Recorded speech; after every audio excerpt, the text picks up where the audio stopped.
guys, Austin back here with another video. So tonight we've got a car meet that's going on. I found a car meet on Instagram that's supposed to be going on tonight.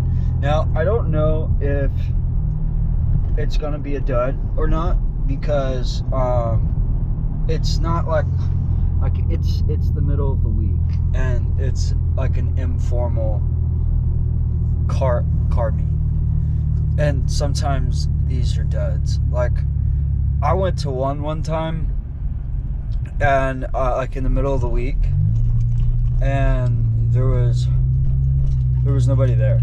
Nobody showed up. Like whoever was even hosting the car meet didn't even show up.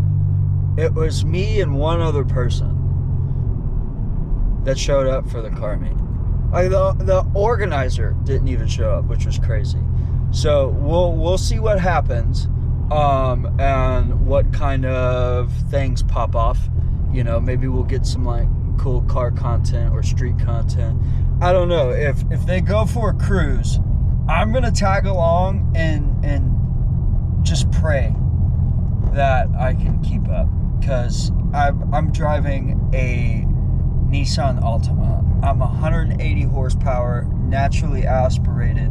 This car has no get up and go. It is so slow, and it's 180 horsepower front wheel drive is not the move.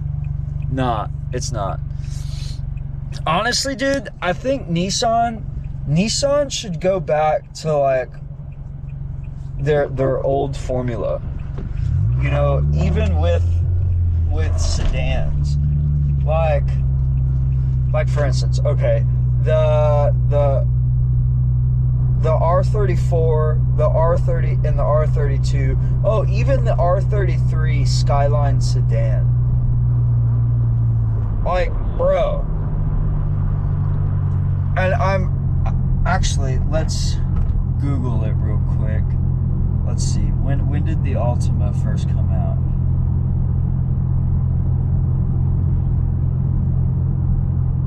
The Nissan Altima first come out.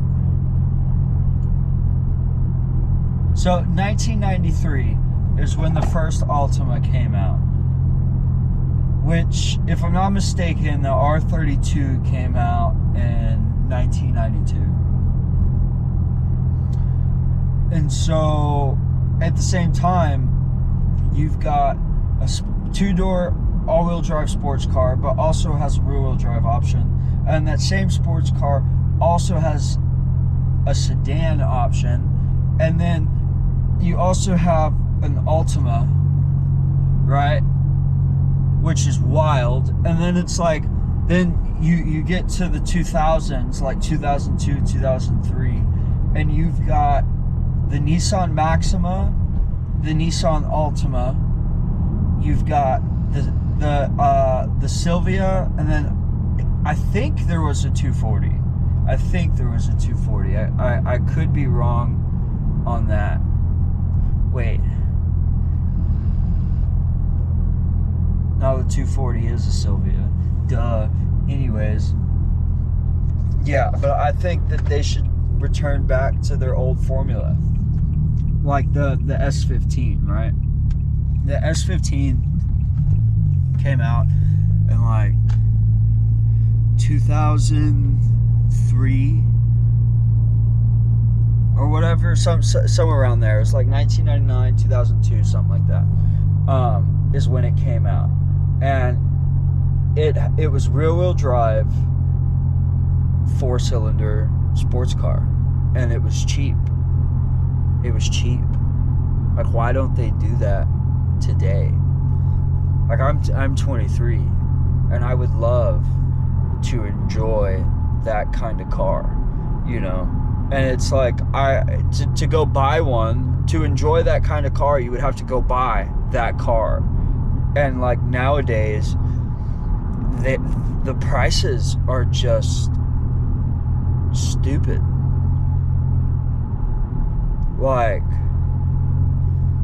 ridiculously stupid. even for a clapped out car. Like, okay, even Miatas, right? A Miata's not like an S15 or an RX-7 or a Supra or anything like that. It's just a Miata. But even like an older one, clapped out, still costs like $6,000. I remember seeing a rolling, just a chassis. Actually, it wasn't even a rolling chassis. You know, because to me, like a roller, right, it may not have a motor in it, but it's got everything else. Like, it's got suspension components, wheels, it rolls, obviously, you know, wiring harness, interior, that kind of thing. To me, that's like a rolling chassis. This was a chassis with nothing on it. And it was being sold for like $5,000. And I'm like, it's retarded. It's insane. Like, all the cool sports cars, or like good sports cars, are either just completely trashed, or they're expensive, right? And it's like the completely trashed ones are overpriced too. I don't know. I just feel like cars aren't fun. Like, they don't make cars fun. Cars should be fun.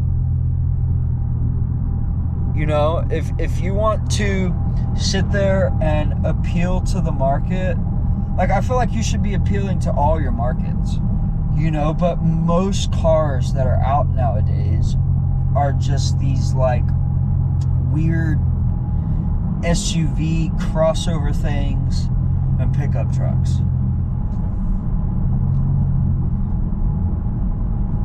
Like, okay, here's a great example. To me, this is a great example. The Ford Escape. Okay, one of my friends, she has a Ford Escape. And when I look at the Ford Focus, like, the Ford Escape is just like this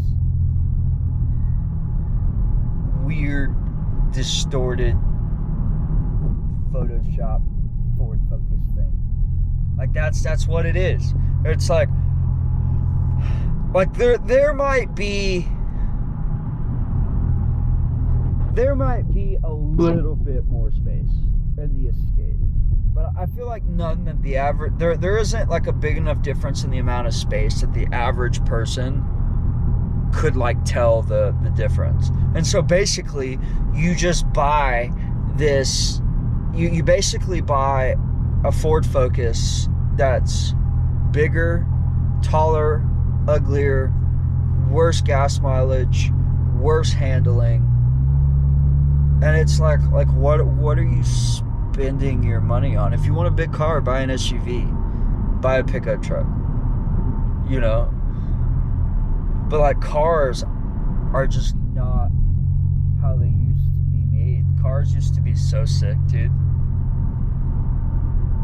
Like, manufacturers were just thinking about like anything and everything. But now everything today is about like profit and how much money you can make and how fast you can make it, and then how you can keep those same people coming back to spend more money. It's kind of ridiculous. Not kind of, it is ridiculous. It's utterly ridiculous. I want a cool car. Like, dude, imagine you could go to the dealership, right? And you could buy like a bare bones sports car, right? So like it'd come with like a cheap ass stereo. Obviously, like, not cheap as in quality. Like, I feel like you can do things cheap but still have really good quality. It's just, it comes down to like the features and whatnot, right? Like, nowadays, everybody's phone has Bluetooth. So like what would it be to basically install a glorified Bluetooth speaker in the car rather than an entire head unit with navigation and this, that, and the other? You can make AC optional, you know, and not like mark it up ridiculously if they want AC in the car. right? And then you just have a motor that is not fully built out of the box, but is so well developed that you can build it as you please, right? Like, so like you look at the 2JZ. The 2JZ, you sit there and you do you build the top end and put a big turbo on it, and you can sit there and make 700 horsepower easy. But the car only came with like 290 horsepower brand new from the factory, twin turbo inline six. You know, and it's like, why not do that? Why not put out a sports car, or even a sedan lineup with the same motor, right? You put out a sports car that it makes like 250 wheel horsepower factory. It's super bare bones inside, nothing fancy, you know, but it's got good suspension and it's got a good motor to have some fun in. Kind of like the BRZ, but almost half the price, right? Because like the BRZ is still like a $30,000 car. Well, like I want like a $15,000 sports car. I don't know, just something super cheap but super good. You know, like every dollar was spent on performance. Like a 4-cylinder or V6 or even an inline 6 power plant. That would be sick. And then just too, like auto manufacturers, like I feel like lately there's like this mission of speed, right? Like who can be the fastest, who can be the most aerodynamic, right? And so they put out these sports cars that like the average sensible Joe can't afford, right? Like a Mustang GT, dude, it's a lot. It costs a lot of money. But like, where's the muscle car for like your average Joe? You're the guy who he's now worried about having the biggest, fanciest, fastest car. He just wants something to have fun in. You know, I don't know. I just feel like car manufacturers could do something different, do something a little better. Dude, I feel I could make I just made a whole video talking about car manufacturers and how they ought to do things on the way to a car meet, which was the purpose of this video. But I guess we'll see what happens. If the car meet's a dud, then well, I got a whole video right now. But we'll see what happens. We'll see what happens. Hopefully something fun and exciting. All right, now see you guys in the next clip. I'm just gonna be real, guys. Rolled up to the meetup spot, and it looks to be pretty dead. Oh wait, no, I take that back. You've got a couple people here.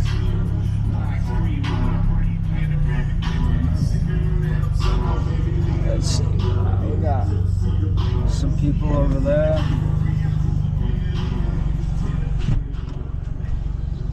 I think I'm gonna put the camera away for now, see what kind of pictures I can get while there's still daylight, and then we'll see what happens. Sick little GT there. But we'll see what happens. I'll keep you guys updated. It looks like it's just in the beginning stages. Let's see, we got that GT I just showed you. We got a C7 Corvette. We've got a BRZ, Civic, whatever the base model of the M5 is. So the non-M series version of the M5. And a Mustang. And this Infiniti over there, but I don't know if he's part of the meet or not. So, yeah, we'll see what happens. I'll keep you guys updated. Oh, I didn't want to turn that on. Yeah. My Altima is not cool enough to be in the meet. It's not. I'll give you guys a ride check real quick. Dude, I don't know what I want to freaking drink. I don't know what I want to drink at all. I was hoping for some lemonade. I went to this corner store a few weeks ago after I got done doing this like the prep work for this pest control job, and I stopped in at this corner store down the street, and they had this lemonade called Joe's Lemonade, and it was so good. And I just can't seem to find it anywhere else, which is so sad. This can looks wild. Black Rifle Energy. We're gonna get this. We actually had Black Rifle. This is a cool can. I like that. That's pretty sick. Sasquatch joined the U.S. military. But we'll give you guys a sample, live taste test. Well, not live because you're not watching this live, but a taste test. My live reaction. Dang, I need a snack. I'll get a burger in a minute. Alright, let's go pay. This is my ride. Nissan Altima. And the red is just gorgeous. We got the Nismo sticker because it adds 5, or no, it was listed as 10 horsepower, but it adds more like 5. And then we got an exhaust, which adds like no horsepower. So we'll see what happens. But it's kind of loud out there. So I'm just gonna, we're gonna test this. Oh! Dang, dude. It went through the hole in the steering wheel and onto my pants after it squirted out. I got a little drop on the steering wheel. This drink is an acrobat.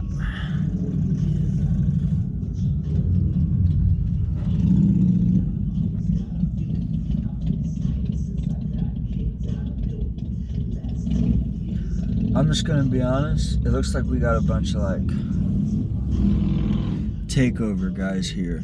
Like this wide body Hemi just rolled up and he's got no front bumper. No front bumper.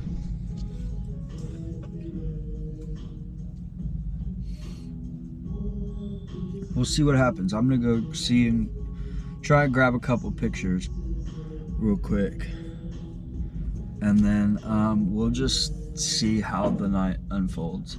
So I think we're gonna head out because it's kind of boring. I don't know. It's a gas station parking lot. Everything is kind of tight, you know, and so like you mostly just have Mustangs here. It's mostly just Mustangs, nothing too interesting at the moment. So So because there's nothing too interesting at the moment, and I've been here for just under an hour I've been here. And like I said, it's mostly Mustangs. You've got like a, I don't know, not really much to show you guys. The GoPro's not really gonna pick it up in great detail. I got a few pictures that I'll post on the Instagram. If you guys want to go check those out, I'll leave them in the, I'll put my handle on the video right there. Now, it's not very busy at the moment. It's not very active. And like I said, we're just at a gas station. So,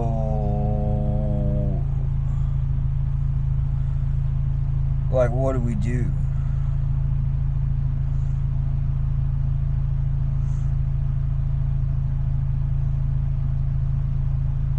There's another meet going on right now, all the way on the other side of town. Let's see how far it is.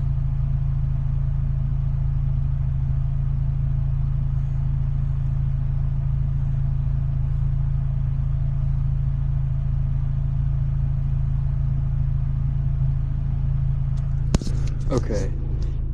It is 31 miles from my current location.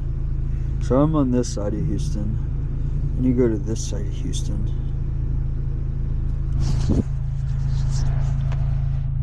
That is quite the drive.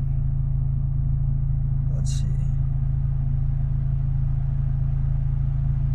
8 to 11 also.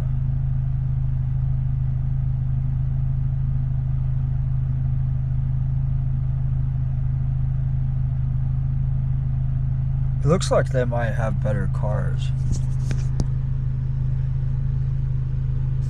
Oh!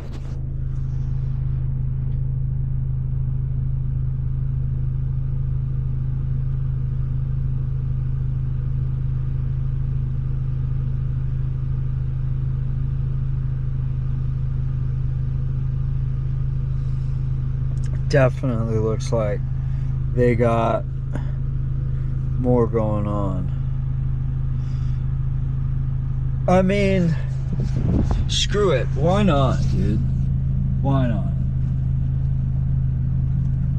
Worst comes to worst, it's like, it's just a nice little cruise. Granted, my car's not very fast, so like cruising is definitely, it depends on the road. Because a long, like, straight, open road is kind of mind-numbing, actually. But something like with tight, twisty turns, that's a lot of fun. But the highway's empty, and there's good turns on the highway. So let's go see if anything interesting is happening at this car meet. If not, then we got a good drive out of it. It's a beautiful night. Thank you, Lord. Bye-bye, gas station car meet. Nothing interesting really happened anyway. So we're on to the next place. We will be there in 35 minutes. I don't even think you guys can see me right now. But we're gonna see what kind of shenanigans we can't get into. Oh, look, I'll show you guys how slow my car is. Let me put it in sport. It's weird because the car does what it wants to. Sometimes it wants to be quick, other times it wants to be slow. That's foot to the floor.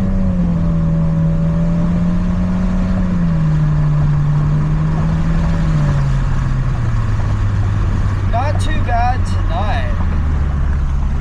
It's nice and cool out. The air isn't too bad. what's wild, okay, this car is a front-wheel drive, 180 horsepower sedan, 4-cylinder, okay? And it's got a 0 to 60 time of like 6.5 seconds, which is kind of wild when you think about it, because like most sports cars, their 0 to 60 time hovers between like 4 to even 6.5 seconds. Like there's some two-door coupes that are slightly faster in the 0 to 60 time than my car, which is weird because they make like 200 more horsepower and are, I don't know, whatever.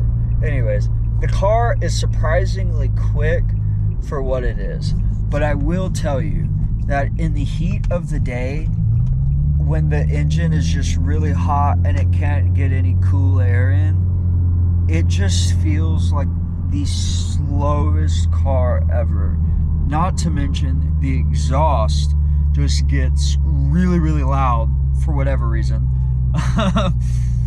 And then you're just, it's terrible after that. But what I've thought about doing is I've thought about like, okay, oh look, here's a camo wrapped Durango. Here's my logic. So there is another trim level. Ooh, the light's about to turn green. There's another trim level of the Altima, and it's the turbo model, and it's a 2-liter.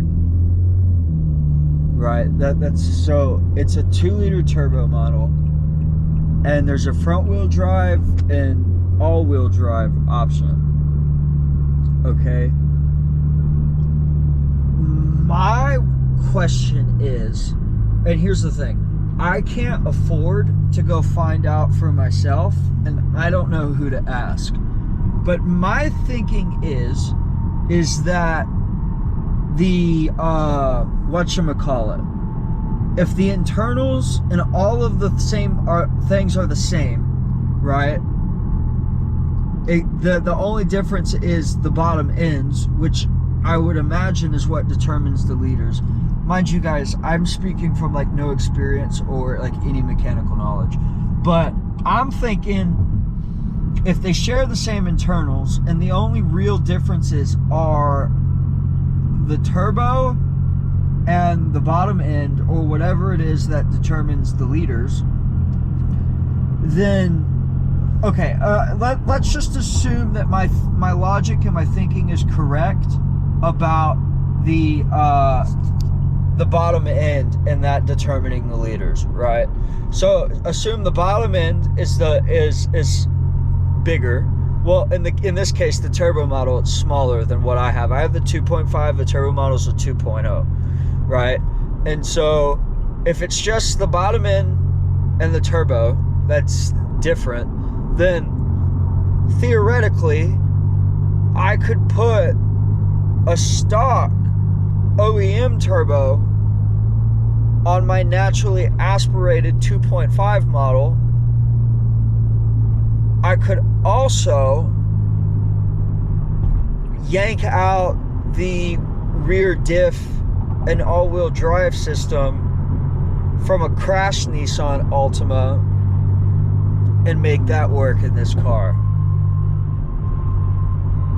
And then I could have a turboed Nissan Altima all-wheel drive that would ideally make like 300 horsepower and still be fuel efficient and dailyable.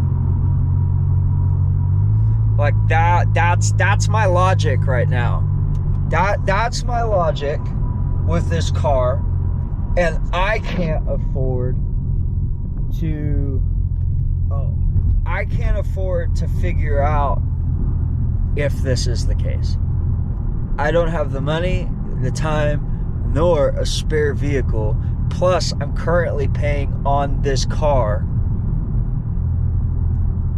So that's just stupid ideas all around. You know? But it's something I'm thinking about. So if there's somebody out there with the capital and the curiosity to try it out, you should try it out, and then message me, reach out to me so I can come watch your videos and find out. But that's what I'm thinking, because I don't want it to be like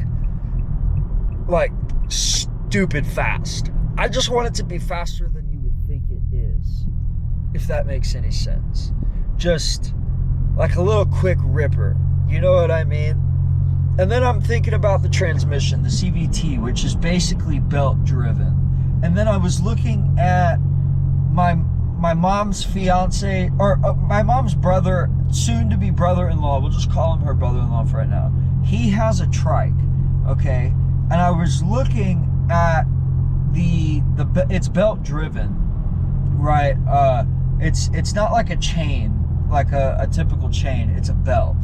And I imagine that's kind of the same like setup and design of the CVT transmission, where it's like this rubber composite material thing.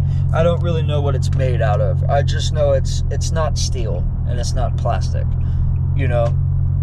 And so I'm sitting here thinking, okay, what if you built it with a steel belt and steel track rather than rubber? You would have something that's stronger, and you can, I don't know, I feel like it could handle more power. It would be less likely to bind or to slip, because now it's a CVT belt, but it's made out of steel, so it behaves like gears as far as like structural rigidity and all that. And then tune it, instead of 8 gears, I would do 6. Because the 8 gears just seem retarded in this car. It goes up to 140, right? But it's limited to 119. What the frick do I need 8 gears for? 8 simulated gears at that. Right? And so that could be cool. And then I could maintain like the factory, everything could remain the same in here. Or you find a whatchamacallit, a transmission, like a manual transmission, and do like a custom fab adapter plate. Because I'm gonna be honest, like, I've never driven a manual car, but I feel like this gear shift is in the perfect spot for a manual car. Like, if I was shifting gears, this is exactly where I'd want it to be. Like, it's just, to me, it's perfect. Like, when I say driven a manual car, like, I've driven a manual car, but only to move it like 20 feet. So, like, I've never actually, like, driven a manual car. So I don't really know what's, like, comfortable or what's good or what my preferences would be. I just, in my imagination, I imagine that if this was manual, the gear shift spot would just be perfect. Obviously, if it was manual, though, I'd lose a cup holder, but I don't really give a lick about the cup holders because I only use one cup holder anyway. And if there's a passenger, well, they don't need to put their hands on the steering wheel, so they can just hold their drink. Like, Oh, dude, there's a Z4. You never see those. The one, the most, what is it? Like the 2020 Z4, when the Mark 4 or Mark 5 Super came out. You don't see those, or I don't see those around here at all. But anyways, so like I'm thinking like 300 horsepower with a built CVT transmission, factory OEM all-wheel drive system, which should just bolt up unless there's a difference in like, I guess, like mounting locations in the chassis. So like if they specifically put mounting locations on the different trim level chassis, or if those same mounting locations are on all of the chassis regardless of whatever trim level they're going to be equipped with. I don't know. But like, dude, I feel like that would be a pretty sick Altima. It would be unsuspecting. I think it'd be a cool build, you know? And I think it would get back to like the spirit of what the car community and car culture should be, you know, is just custom builds, going cruising, going racing, and just having a good time, you know. But dude, how cool would that be? I might just, like, I gotta pay this car off. I don't feel like paying on a car I don't own, so like getting rid of it isn't gonna happen until after the car's paid off, or until I can sell it for an amount that'll pay the rest of the car off. But like, I'm thinking I get like a nice cash daily driver, and then see if I can't figure that out with this car. It might be the biggest waste of money ever. Or I'm gonna have one of the most unique cars on the planet. And in the sense that it's a Nissan Altima that pushes 300 horsepower, all-wheel drive, never, like, and it's all OEM. It would be a completely OEM build. It would be an OEM turbo system, OEM all-wheel drive system. Everything would be OEM as far as the performance goes. And it would be a car that's not built by Nissan. Because I would imagine if my theory on like what determines the leaders is correct about the bottom end, right? So assume that the 2 liter and the 2.5 liter just have different bottom ends, right? But the same internals, same configuration, same everything. Just different size bottom ends. One has a turbo, one doesn't. Everything else is the same. If my car has a bigger bottom end, or my motor has a bigger bottom end, and I put the turbo on it, wouldn't I be able to make more power? My theory says yes. But like, I don't have the knowledge or relationships to confirm that theory. But I've got a strong suspicion that I'm onto something here. And I kind of want to make it a reality. I'm gonna turn this light back on. Like, let's make that a reality. Ultima sleeper build. It wouldn't be like the fastest thing in the world. Like, I'm not gonna go race like a Corvette or nothing. But like, I could probably put down some sick times at the track. You know, I could give a Corvette or like a Mustang a nice little surprise. I'd probably still lose. Well, actually, I don't know. I would be about 300 horsepower all-wheel drive. And if it's like a stock muscle car or like a stock Mustang, they're at like 450 rear-wheel drive.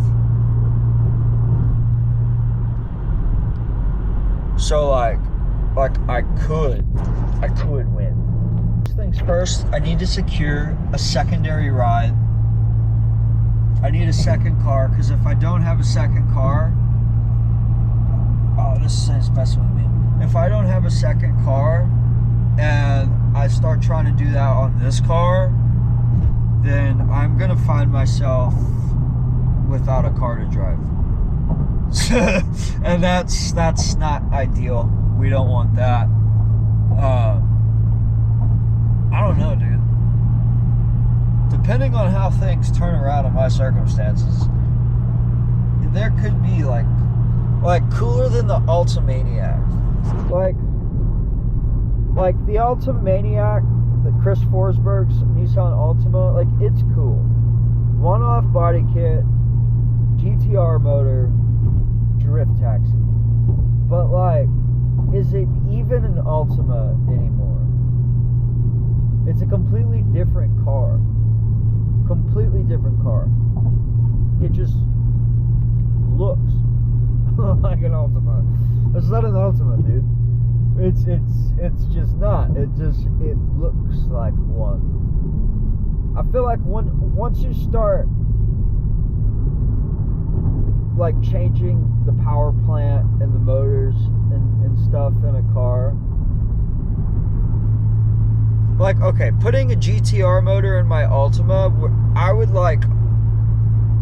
would almost dare to say that it's not my car. It doesn't make my car a GTR, but it also doesn't make it an Altima. Like, it looks like an Altima, but it's not an Altima. Like, if it looks like a duck, but it doesn't talk or walk like a duck, what is it? Does that make sense? Like, imagine just a Nissan Altima that sounds and moves like a GTR. It's not an Altima, but it ain't exactly a GTR either. Like, can it even be called either? I don't know. I think it would be a cool build. Let me know what you guys think. Oh, look. I don't know how well you guys can see that because I'm focused on the road, but it's downtown Houston. Oh, I felt like I just got really close to the wall there for a second.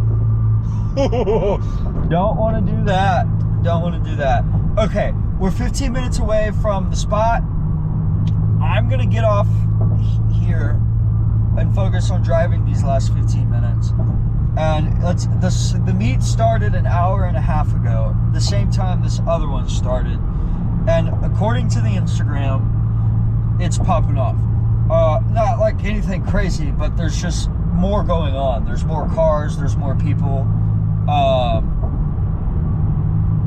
So we'll see what happens. I'm almost there. I'll see you guys in the next clip. So I made it to the next car meet. And honestly, I saw a Miata, like an M4 or something like that. I just drove by. It is the darkest parking lot ever. There's one light on one end of the parking lot, and then another light on the other end of the parking lot, and then no light in between. Like with my own eyeballs, it was dark. So imagine how much darker it would have been on the camera. Because like being a photographer, I've been in rooms where it's like, oh, the camera should pick this up just fine. And then, no, it's not the case at all. You know? Oh, whoa, that's just a random drop-off way to just send your car into the air. But yeah, so that's no way, no. I don't understand why the middle of the week car meets are always so late at night. Like, there are people who get off at 5 and 6 o'clock. Why not just make it for 7? You know, at least at least the sun is still out. I don't know. Car culture seems kind of weak, at least during the week around here. I want to go somewhere where like the car culture is super rich. You know? Like I have no interest in takeovers, but like some good racetrack car culture, and then like just pulling up to meets and going on cruises, you know, and having a good time. I think that'd be great. But everybody just overpays for these cars to just stand next to them. And it's kind of gay. Like, you don't do any real, like, car meet stuff. You just pull up and stand around for 3 hours. Like, it's kind of gay. And then, you know, you think about, like, burnouts and stuff. And, like burnouts would be cool. You know what I mean? But there's just nowhere to do that kind of thing. You know? I think if it's like late at night, after hours, like after business hours, I think doing that in like a big open parking lot, like you should just be left alone. Even if people are complaining about it. Like, no, obviously, like, don't be doing it in the Walmart that's, like, right out front of neighborhood. You know what I mean? But, like, there are some places where it's like, why does it matter? It's an empty parking lot. Leave us alone. You know, I'm not saying leave me alone. I don't do it. I've never done it. But if I were to do it, or even, like, an empty warehouse parking lot, that would be fun. That'd be a lot of fun. But I got a front-wheel drive car with the push pedal e-brake. So like I can't drift my front-wheel drive car because I don't have a pull e-brake. I'm gonna break something. Plus I need to adjust my brake shoes, because I replaced the rotors, but only realized that I needed to adjust the brake shoes when I went to go adjust the brake shoes, and they didn't grab. And I haven't done it since. Though they seem to have gotten tighter, because before it used to not grab at all. Now it kind of grabs. It grabs a lot better than it did.